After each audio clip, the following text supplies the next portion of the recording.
السلام عليكم متابعينا في كل مكان، متابعين قناة استورد سيارتك بنفسك.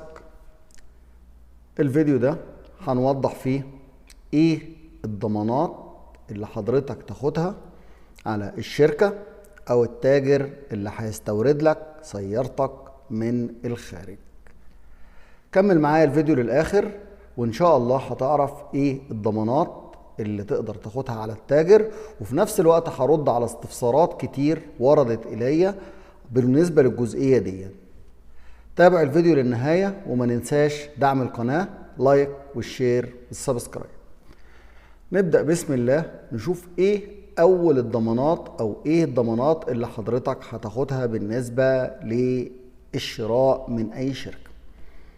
اتكلمنا في اخر فيديو قلنا خطوات الشراء، ان انت من اساس الشغل او اساس ان انت تستورد حضرتك بتشوف شركة ذات مصداقية، تتأكد ان لها سجل تجاري، تتأكد ان لها بطاقة ضريبية، تتأكد ان الشركة سمعتها كويسة. طبعا الكلام دلوقتي مع السوشيال ميديا ومع صفحات الفيس ومع النت ما بقتش فيه مشكلة خالص ان انت تعرف ان الشركة دي كويسة ولا غير جادة في الشراء. في شركات لا داعي لذكرها لها اسم كبير جدا، والناس اللي متابعة على الجروب من الاول، في ناس دخلت على الجروب، طبعا هي عرضت لي على الخاص ودخلت على الجروب كتبت ما تتعاملوش مع شركة كذا والكلام ده، بس انا طبعا منحت الكلام ده خلاص، لان طبعا انا احنا خلينا حياديين. استورد بنفسك ولكن ما نسيش الحد. ولكن اي شركة حضرتك انت بتستورد منها انت الحكم عليها، تقدر تعرف معلومات عنها كتير جدا. طيب انا بتعامل مع شركة ذات مصداقية ولها اسم. مبدئيا هو مش هيغامر باسم شركته عشان عربية، طبعا هو بينزل عربيات ليك ولغيرك، مش هيغامر باسم شركته. دي اول حاجة مهمة احنا بنأكد عليها. لما بيكون الشركة لها اسم وبورقها سليم مش هيغامر باسمه على اساس ان الشركه ليها اسمها، وان ما اقدرش عشان ما فيش واحد مثلا يكتب لي بوست على النت يقول ما تعملوش مع شركه كذا، ما تعملوش مع شركه كذا. واظن بتشوفوا على الصفحات ناس كتير بتكتب شركه كذا عملت معايا مشكله. برضه عشان نبقى منصفين، في بعض الاحيان بيكون الشخص اللي كاتب ده يا اما منافس للشركه دي، او ان هو مثلا في حاجة بينه وبين الشركة ممكن تكون هي اللي سليمة وممكن يكون هو اللي غلط، وبيكتب كده برضه كتشويه لسمعة الشركة لأغراض في نفسه. خلينا احنا نمشي في المسار بتاعنا ان احنا ماشيين بيه، اللي هو استورد بنفسك. ان انا هشوف الشركة تكون ذات مصداقية، سواء هستورد من كوريا او هستورد من الامارات او عايز تستورد من المانيا، ايا كان الاستيراد بتاعك بتشوف الشركة. دي رقم واحد، ان الشركة تكون لها اسم ولها سجل تجاري وبطاقة ضريبية، والاسم بتاعها ما حصلش منه مشاكل، او انت ما شفتش منها مشاكل. بالنسبة للسوشيال ميديا والكلام ده ما شفتش ان حد كتب، عشان برضه هو مش هيغامر بسمعته عشان عربية. طيب الحاجة التانية بقى اللي حضرتك تعملها مع الشركة بتكون ايه عشان برضه ضمان لحقوقك. مبدئيا ده صيغة عقد احنا كنا صيغناه قبل كده ان يبقى للجروب خاص بيه، وفي شركات كتيرة جدا اما عرضنا عليها العقد ده ما اعترضتش على الصيغة، وفي شركات برضو اعترضت على صيغة العقد. الشركات اللي وافقت طبعا وافقت لان هو موقفه القانوني سليم، فمش خايف من صيغة التعاقد الموجود ده. اولا انت قبل التعاقد ده ما بتتعاقدش غير الاول لما بتطمن على عربيتك. الخطوات اللي قلناها في اخر فيديو، ان حضرتك بتختار العربيه وبتبعت له اللينك وبيروح للفحص. طبعا قبل ما بيروح للفحص لازم بياخد جديه حجز. جديه الحجز بتبقى متفق معاه 10000 جنيه مصري، 15000 جنيه، ودول بيكونوا من ضمن ثمن العربيه اللي هتشتريها. طيب اذا راح مثلا فحص العربيه ولقى العربيه غير سليمه، او الفحص اللي على انكار مبين حاجه والعربيه حاجه تانية، في الحاله دي بيشوف لك عربيه غيرها وال10000 بتوعك موجودين تمام مفيش مشكله. طب انت مثلا رجعت في كلامك بعد ما العربيه طلعت كويسه، لا في الغالب الشركات كل اغلبها هيقول لك ال10000 دول خلاص. طيب ال10000 دول بعمل ايه؟ بكتب بهم عقد؟ لا مش هيرضى يكتب عقد. طب اللي بيحصل ايه؟ ال10,000 دول بتاخد بيهم ايصال من المكتب او الشركة اللي انت بتتفق معاه، بيكتب لك ايصال استلام نقدي. تمام؟ استلمت انا فلان ممثل عن شركة كذا، او هو عنده الصيغة بتاعته ممثل عن شركة كذا، مبلغ كذا بالجنيه المصري ولا بالدولار ولا بايه زي ما انت دافع. اذا كنت كاتب جنيه يكتب جنيه، اذا كان دولار يكتب دولار بسعر دولار. تمام؟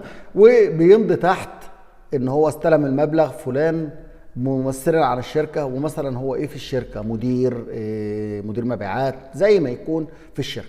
طبعا اذا كان الشركه لها ورق من اساسه بيبقى كل ده مثبوت في السجل التجاري بتاعه. يعني مثلا فلان ده بيمضي كمدير، هو مثبوت في الاوراق الرسميه بتاع الشركه ان فلان ده مدير. وفي ناس كتيره جدا تقدر حضرتك تتاكد من اي شركه ان لها سجل تجاري بطاقه ضريبيه بسهوله جدا. هو اصلا لما بيكون موقفه سليم بيبقى عامل صوره منهم عاملها في المكتب بتاعه او المكان بتاعه معلقهم عنده، يعني تقدر تتاكد ان هو ورقه سليم. الشركات بقى اللي هي غير مجهوله المصدر اللي بيعتمد على انه حد بيجيب له عربيه او اتنين، والله المطلق الحريه لك، ولكن لو حصل مشكله في عربيتك مش هتعرف تشوف اي حقوق او تاخد اي حقوق بالنسبه لسيارتك. طيب العقد هنا بقى بعد حضرتك ما استقريت على العربيه خلاص، مبدئيا هو العربيه لما بيروح يفحصها زي ما قلت لحضرتك اهم شيء ان الفحص يكون لايف، والمندوب بتاعه في كوريا يكون ظاهر في الفيديو، ظاهر بوشه، عشان ساعه الجد اما يجي يحصل مشكله الله ده المندوب بتاعك اهو ظاهر في الفيديو. طيب خلصنا موضوع الفحص واستقرينا، ما في يعني مش هنخوض في تفاصيل الجزئيه دي كتير. تعالى بعد كده العقد. العقد هو دي صيغه انه في يوم كذا، بتكتب التاريخ الموافق كذا، تحرر هذا العقد وتم الاتفاق بين كل من الطرف الاول ده الشركه، الاسم. مين بقى اللي بيكتب لك العقد في الشركه؟ بيكتب اسمه هنا، مش يكتب لي شركه كذا، لا بيكتب كذا ممثلا عن شركه ايه اللي هي اسم الشركه اللي حضرتك بتشتري منها. سجل تجاري، رقم السجل بتاعه التجاري بتاعه، بطاقه ضريبيه رقم كذا، وصفته كذا. مين اللي بيكتب عن صفته ايه في الشركه، مدير، نائب مندوب مبيعات الى اخره، بطاقه الرقم القومي بتاعته، ويمثل في هذا العقد السيد. ممكن يكون اللي بيكتب لك العقد ده مش صاحب الشركه، فبيكتب اسم صاحب الشركه باسمه المالك. طيب الطرف الثاني السيد مين؟ السيد ده بقى الطرف الثاني بنخليه دايما باسم اللي بيكتب العقد. فلنفرض مثلا ان حاله الاعاقه حاله ذهنيه، يعني الجواب باسم حاله ذهنيه. ابوه مثلا اللي بيكتب العقد، اخوه اللي بيكتب العقد، لا اكتبه باسم اخوه مش باسم الحاله. تمام؟ بالسيد فلان، رقم القومي بتاعه كذا، مصري الجنسيه، بصفته بيكتب هنا والده، اخوه، عمه، خاله، زي ما حضرتك بتشوف، او لو هو بنفسه بيكتب هنا بنفسه. اتفق الطرفين على الاتي: ان يقوم الطرف الاول باستيراد سياره طراز السياره مثلا هنقول هيونداي مثلا، او طراز كذا، موديل الشركه المصنعه شركه هيونداي مثلا، او شركه كيا مثلا، موديل مثلا 2015، اللون ابيض، رقم الشاسيه كذا، رقم الموتور كذا. هنا بقى مهمه حاله السياره. حاله السياره كام؟ فيها ايه؟ حاله السياره مثلا فيها صبغ في الرفرف الامامي شمال، في تغيير رفرف، في تغيير في مثلا في الكبوت، كل اللي موجود طبقا للفحص اللي جالك ينكتب هنا. تمام؟ كل اللي موجود يتكتب هنا. طيب الاول بس قبل ما اطلع من الجزئيه دي، طبعا رقم الشاسيه ورقم الموتور. الشاسيه حضرتك بتجيبه منين عشان برضه نبقى حضرتك ما تقعش في الغلط؟ مبدئيا دي صوره هي لرقم شاسيه. الشاسيه بيبقى فين بالظبط؟ الباب اللي جنب السواق. تمام؟ ده بيبقى فيه الاستيكر ده مبين موديل السياره اهون، ورقم الشاسيه اهو. ما تاخدش الشاسيه من الفحص، يعني ما يجيش يكتب الشاسيه من فحص العربيه صوره الفحص، لا خد الشاسيه من العربيه نفسها. طيب الشاسيه ده انا دلوقتي دي صوره، هل هو بتاع عربيتي ولا لا؟ ركز معايا في الحته دي. ده فيديو الفحص المفروض اللي هو مصورهولك من كوريا او من الامارات او الكلام ده. شوف الحته دي بس بسيطه كده اهو. التاجر بقى اللي هو واثق من شغله بيعمل ايه اهو؟ وضح لك الشاسيه خالص اهون. يعني لو كملت الفيديو شويه الشاسيه قدامك اهون واضح غير الشاسيه اللي في الصوره، عشان برضه تبقى انت مأمن نفسك ما يحصلش مشكله وتيجي بعد كده تقول يحصل لخبطه في رقم الشاسيه. انت بتصور عربيه واللي يجي لك عربيه تانية. والله انا بقول الكلام ده عن تجارب، وشفت فعلا ان الفحص رقم الشاسيه في وادي ورقم العربيه في وادي تاني. الشاسيه من الاخر تقرير الفحص معمول على الفوتوشوب مضروب، وشركه كبيره على فكره، ما الشركه قليله والله اللي كانت عامله الموضوع ده. في الفحص هون اظهر لك رقم الشاسيه، بيقول لك رقم الشاسيه كذا وباين خالص معاك في الصوره، تقدر تقارن باللي انت هتكتبه في العقد بتاعك. طيب رقم الموتور، احيانا بعض الشركات ما بيكتبش رقم الموتور. انا بقول بصراحه اذا قدرت توفر يكون التاجر يوفره ويكتبوا لك كويس، ما قدرتش هو بيهمني اكتر الشاسيه، لان ده اللي حتى اللي بتتابع بيه العربيه. لو انت شاحن رورو هو ده اللي بتتابع بيه العربيه بعد ما تتشحن ان شاء الله. وهبقى اعمل لكم فيديو باذن الله عن الشحن وعن المواقع اللي تتابع من عليها باذن الله الشحن بتاعك سواء كونتينر او رورو. هوضح لكم لينكات المواقع بالكامل. مبلغ الشراء، طبعا انت دفعت جزء من المبلغ خلاص، اتفقت العربيه دي خارج العربيه دي لحد الشحن هيبقى تكلفتها كذا بعمولته. طبعا العموله ما بتتكتبش، انت خلاص هتدفعها، انت بتكتب هنا بس ثمن العربيه بتاعتك بالجنيه المصري. نحذر هنا في نقطه انا دايما بفضلها وكنت اقول للناس في الوضع الحالي مع التغير في سعر الصرف، يفضل انت دفعت له مثلا العربيه دي بالجنيه المصري بما يعادل مثلا 6000 دولار او 7000 دولار، انا بفضل دايما اكتب المبلغ هنا بالدولار او بما يعادل كذا، اكتب مثلا بالجنيه وبما يعادل كذا دولار، لسبب ان بتحصل مع ناس بعض التجار ان بعد العربيه ما تتشحن ويجي الدولار يعلى تاني والكلام ده، يجي يقول له لا خد فلوسك بالمصري، فبيحصل هنا مشاكل مع الناس. ولو دافع مثلا جزء دولاري وجزء مصري، لا خلي القيمه هنا دايما بما يعادل دولار. والله حق ربنا هو حاسبك على الدولار بسعر يوم. انا دفعت لك النهارده مثلا على 7000 بما يعادل 7000 دولار بسعر النهارده سي 40 50 زي ما يكون، لا يبقى تكتبهم لي هنا دولار عشان حضرتك يوم ما نختلف مع بعض تبقى فلوسك بالدولار، ما تبقاش بالجنيه. الدولار غلي قل يبقى انت بالدولار، يبقى انت مأمن نفسك. من دولة ايه العربية جاية؟ العربية جاية مثلا من دولة الامارات، من دولة كوريا، من دولة ايا كان، سواء برضه من الامارات ممكن مثلا تكتب المبلغ بالدرهم الاماراتي، لو جاي من السعودية بالريال السعودي، بالدينار الكويتي. المهم اكتب هنا المبلغ الجنيه بيعادل كام بالعملة اللي انت هتدفعها. وعليه أن يقوم بإنهاء جميع الإجراءات القانونية المتعلقة بالسيارة عين الاتفاق بما في ذلك التعاقد، وإنهاء فحص السيارة في دولة المنشأ والتأكد من سلامتها. كده بقى هو مسؤول عن سلامة العربية وصلاحيتها لاستخدام إجراءات التسجيل والشحن من دولة. طبعا هو هيشحن من دولة إيه؟ كوريا، من الإمارات. والنقل والجمرك، والله هو هيدفع الجمارك وهيخلصها لك في المينا، يبقى بتعمل بند ده. مش هيخلصها في المينا يبقى بتكتب هنا ان دوره لحد الشحن بس، يعني هو ان هو يسلم لك السياره للشحن. العربيه لما بتتسلم للشحن خلاص ما فيش قلق، طالما جالك اذن الشحن بتاعها من التاجر اللي شحن ان العربيه اتشحنت، خلاص ما تقلقش من اي حاجه، ما حدش هيقدر يغيرها طالما جت في الطريق. وان الشحن والنقل والجمرك، وبرضه يعني انا بقول لك هي ما فيهاش حاجه، بس برضه انا يعني خلينا ايه دايما تبقى انت مأمن نفسك في الجزئيه دي. وصولنا لجمهوريه مصر العربيه هتيجي من بورسعيد السخنه زي ما يكون، وان يتم تسليم السياره عن الاتفاق في مده اقصاها كذا. طبعا المده دي بتبقى ممكن يفتح لها شويه على اساس ان يعني يفتح الوقت شويه على اساس برضه يدي نفسه مجال، وخصوصا ان التغير دلوقتي في الوضع ممكن يبقى فيه مشاكل في الوقت نفسه، بس عموما بتوصل ان شاء الله.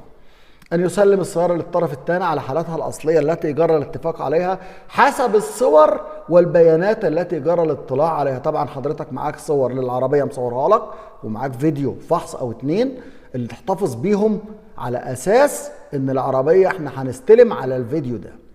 وعلى الطرف الثاني الالتزام بدفع نسبته. أنت دلوقتي بتتفق على العربية مثلا خارج المينا، هتدفع نسبة كام من المبلغ؟ 75% مثلا، يبقى انت دفعت 75% من اجمالي ثمن السيارة ده لو خارج المينا عند التوقيع على هذا العقد، حتى يتسنى للطرف الاول انهاء الاجراءات القانونية المتعلقة بالسيارة، ويتم تسليم باقي المبلغ. انت متفق معاه مثلا 30% بعد الاستلام، 10%، النسب كلها بتكتبها هنا.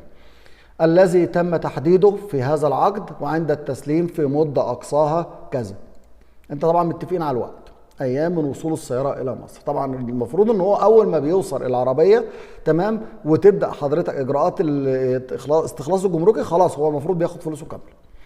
تاخر الطرف الثاني عن دفع المستحق يفرض عليه غرامه ماليه كذا. يعني حضرتك مثلا عليك 30% من القيمه واتاخرت، زي ما بتطالب بحقك برضو التاجر ياخد حقه عن كل يوم تاخير عليه دفع قيمة الرسوم الحكومية الناتجة عن تأخيره.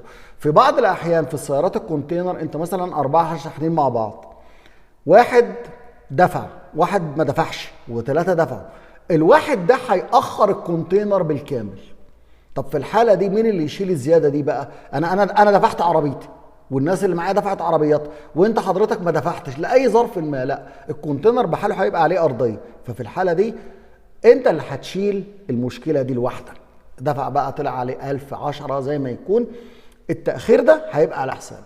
تمام. طب العربيه اتفرض عليها ارضيه مثلا، انت حضرتك جاي رورو وحضرتك زي ما قلت امبارح لازم مثلا موضوع قرار قوام، وحضرتك ما عملتش قرار قوام او تجهل موضوع قرار القوام، وجيت العربيه وصلت والعربيه هتتركن في المينا. في الحاله دي بقى ما تقوليش ده عليك كتاجر، انا مثلا مخلصها لك خارج المينا، لكن الارضيات في الايام دي هتكون على حساب حضرتك. قعدت يوم، قعدت 10، دي مشكلتك انت، بس موضوع قرار القوامه ده. عن تاخره في استلام السياره، وتكون السياره تحت مسؤوليتها الخاصه امام جهات الاختصاص اعتبارا من طبعا وصولها، تاريخ وصولها الى مصر، وحتى تاريخ انتهاء فتره الاستلام. كما انه في حال تراجع الطرف الثاني عن ما تم الاتفاق عليه في هذا العقد بعد توقيعه فان عليه دفع مبلغ كذا. والله انت حضرتك بعد العربيه ما قربت توصل او مثلا والكلام ده عايز حضرتك مش عايزها، فكرت وقلت مثلا هجيب حاجه اعلى او الكلام، لا هيبقى عليك شرط جزائي واتعاب ومصاريف للطرف الاول. ما لم يتم انهاء اجراءات شراء البضاعه. اما اذا تم انهاء الاجراءات تسجيل البضاعه عين الاتفاق، طبعا الكلام ده العربيه دخلت في الشحن، اعتقد الموضوع هيبقى صعب جدا. فهنا على الطرف الثاني الالتزام بكل ما جاء في هذا العقد والمضي اتمامه، ولا يحق له المطالبه باي مبالغ ماليه وعليه دفع المستحقات الماليه حسب ما جاء في هذا العقد الذي يعد ملزما لكل الطرفين. طبعا احنا قلنا دلوقتي احنا امنا الطرفين الاثنين، تمام؟ طيب في حاله بقى التاجر ايه هو المشكله من عنده. في حاله التاجر هو المشكله من عنده. طبعا والعقد ده انا يعني كنا عاملين له اجتهادي. المفروض بنضيف هنا كمان شرط، ان في حاله التاجر التاخير من عنده او العربيه جت غير الموجود في فيديوهات الفحص، ودي متوضحه ان فيديو الفحص في البند هنا هو متوضح ان حضرتك لازم تكون السياره حسب الصور والبيانات اللي جرى الاطلاع عليها. طب اذا جرى ان العربيه جت غير الموجود، المفروض بحضرتك بتضيف شرط جزائي هنا كمان، ان في هذه الحاله الطرف الاول ملزم بدفع مبلغ بتبقوا متفقين انتوا الاثنين عليه. في بعض الاحيان المبلغ ده بيبقى مثلا 20,000 30,000 جنيه على حسب ما بتتفق، ده بيتعمل برضو ضمن العقد. العقد ده موجود الصيغه بتاعته بصيغه وورد. الاخوه القانونيين اللي عنده برضو ملاحظه عليه يا ريت الناس تفيدنا، انا ممكن ارفعه على الجروب، تمام؟ واللي عايز يعدل عليه يعدل، ويخلي النسخه دي برضو للناس بالكامل كل الشروط. يعني ده اجتهادي كده على قد ما قدرنا. اما بتكتب العقد، طبعا العقد بيبقى من نسختين الاثنين. الطرف الاول الشركه، الاسم، رقم قومي، التوقيع اللي هو الممثل اللي ماضي فوق. الطرف الثاني اسم، رقم قومي، التوقيع. يفضل فيه 2 شهود على العقد، الشاهد الاول، الشاهد الثاني، اسم، رقم قومي، التوقيع. في حته برضه عايز اقولها في العقد ده مثلا كده 3 ورقات. اي عقد ورقتين او 3 او يعني لو مثلا ورقتين ممكن اطبعه وش وظهر، يبقى في الحاله دي يمشي الامور بتاعته شويه. لكن هنقول مثلا ان انطبع ورقه ورقه، في هذه الحاله لازم توقيع الطرفين يكون على ال3 ورقات. لان انا دلوقتي مثلا مضيت حضرتك على الورق، مضيت حضرتك الورقه الاخيره، طيب ايه اللي يثبت ان الورقه الثانيه والورقه الاولى ضمن العقد ده مش متغيرين؟ عشان نثبت الكلام ده يبقى في توقيع هنا للطرف الاول والطرف الثاني، وهنا نفس الكلام توقيع للطرف الاول والطرف الثاني، او خلي الطباعه بتاعته اي 3. هو في الغالب الشركه مش بتكون طباعه، بيكون عنده العقد جاهز، بيكون مطبوع جاهز، فخلاص لو اكتر من ورقه اهم شيء ان حضرتك تمضي الطرفين، تمضي على الورق كله، يعني مش تمضي على اخر ورقه بس، ما يمضلكش على الورقه بس. دي بالنسبه لعقد استيراد السياره لحساب الغير. طيب حضرتك كده خدت التعاقد بتاعك، ما بعد التعاقد بقى ايه اللي هيتم؟ خلاص دفعت فلوسك، عملت التعاقد، بيبدأ هو هناك بقى اجراءاته القانونية ان هو يبدأ يصدر لك السيارة حسب المواعيد المتفق عليها. طبعا بيسقط النمر، خلاص انت دفع ثمن، يبدا بقى يجيب العربيه من مكانها، يسقط النمر، يبدا يجهزها للشحن، يبدا يجيبها تتشحن وتبدا توصل لك مصر بالسلامه ان شاء الله. وبلوسه الشحن زي ما قلت بتدفعها بنفسك، والجمارك بتدفعها بنفسك. خلاص العربيه بتاعتك جايه في الطريق، العربيه باسمك، بلوسه الشحن هتطلع باسمك او باسم الحاله بمعنى اصح، مفيش اي مشكله في الجزئيه دي ان شاء الله. دي فكره عن التامين بالنسبه للناس اللي سالت ايه ضماناتي ان انا باخدها على التاجر عشان ادفع الفلوس. في جزئيه تانية هنا ودي معلومه مؤكده والاكتر من تاجر قال عليها. احنا قلنا من البدايه ان احنا لما نكون جروب مع بعض، حضرتك مثلا بتكتب عقد زي ده، هيكون احنا الجروب معاك كلنا، بمعنى اصح كلنا على بينه ان فلان كتب العقد، لو حتى هيتصور فيديو لايف مثلا وقت كتابه العقد ده، بحيث يبقى احنا كلنا ايه معاك، لو في اي مشكله بنقدر نساند معاك. الحاجه الثانيه اللي انا بقولها دايما، ليه اختار تاجر له شركه في مصر وشركه في كوريا؟ شركه في مصر هيبقى خايف على اسم شركته وتقدر تاخد منه الضمانات اللي انت عايزها، مش هيخاف. الحاجه بقى الاهم، الشركه لو في كوريا، احنا كجروب دلوقتي في تاجر معين مثلا موجود في كوريا وله شركه كمان في كوريا، وعمل مشكله مع 1 أو 2 من الجروب. المعلومه دي وانا متاكد منها، ولو في اي حد من التجار يكدبني، اذا 2 3 راحوا السفاره الكوريه في القاهره واشتكوا شركه معينه موجوده في كوريا في تصدير السيارات ان الشركه دي مثلا نصبت عليهم او العربيه جت من غير المطلوب او الكلام ده، في الحالة دي ممكن الشركة بالكامل في كوريا تتقفل وما يعرفش يصدر ولا عربية. يعني دي ميزة اللي أنا بقولها دايما، أما نكون مع بعض، ما تبقاش لوحدك عشان تضمن حقوقك. كلنا بنبقى مع بعض، بنسند بعض. لما كان حضرتك تروح شركة، واحد يبعت لك صورة أو يبعت لك فيديو وأنا شركة كذا وروح اتعاقد في المكتب، تروح تتعاقد في المكتب يكتب لك عقد كويس جدا، لكن أنت ما بصيتش هل له سجل تجاري، هل بطاقة ضريبية، هل له شركة في كوريا. هو بيعتمد على مين في كوريا؟ بيعتمد على واحد يجيب له عربية، يجيب له 2. طب فلنفرض الواحد اللي هو بيعتمد عليه ده نصب عليه هو، بلاش نصب عليك أنت، نصب عليه هو. طب هو ممكن ساعتها بقى في مشكلة، مش عارف يرجع لك فلوسك أصلا، وخصوصا إنه ممكن يكون واخد منك ومن غيرك. ولذلك احنا بنقول يا جماعه امن نفسك. عشان تقول لي بعد ايه الضمانات؟ لا، مفيش ضمانات عندي غير اللي انا بقوله ده، غير اللي احنا قلناه في الفيديوهات مفيش اي ضمانات. الموضوع بسيط جدا. الاستيراد احنا استوردنا قبل كده، ما حصلش اي مشاكل في موضوع الاستيراد طالما الشركه لها اسم. احنا كان تعاملنا قبل كده مع شركه ايجو كوريا، وتعاملنا مع شركه، في شركه دلوقتي تانية موجوده، وفي اكتر من شركه معانا، وكلهم لهم اسمهم وكلهم لهم يعني ناس من الشركات فروع في كوريا. سواء كده او كده، الشركات اللي بيبقى لها اسم ما بنقلقش منها. وزي ما قلت لحضرتك برضو، خد الضمانات. اي استفسار تاني بخصوص الموضوع ده، انا اسعد بتواصل الجميع. برضو التعامل مع الشركات، اللي عايز يتعامل مع شركه لوحده يتعامل على مسؤوليته، ما عنديش مشكله. اللي عايز يتعامل مع شركه من خلال الجروب، ان شاء الله نقدر الجروب يوفر للناس شركات محترمه تقدر تجيب لك العربيه لحد مصر بدون اي مشاكل، وتم التعامل قبل كده. اتمنى ان يكون المحتوى بتاعنا مفيد. لا تنسى دعم القناه، لايك، شير، سبسكرايب. إلى اللقاء، والسلام عليكم ورحمة الله وبركاته.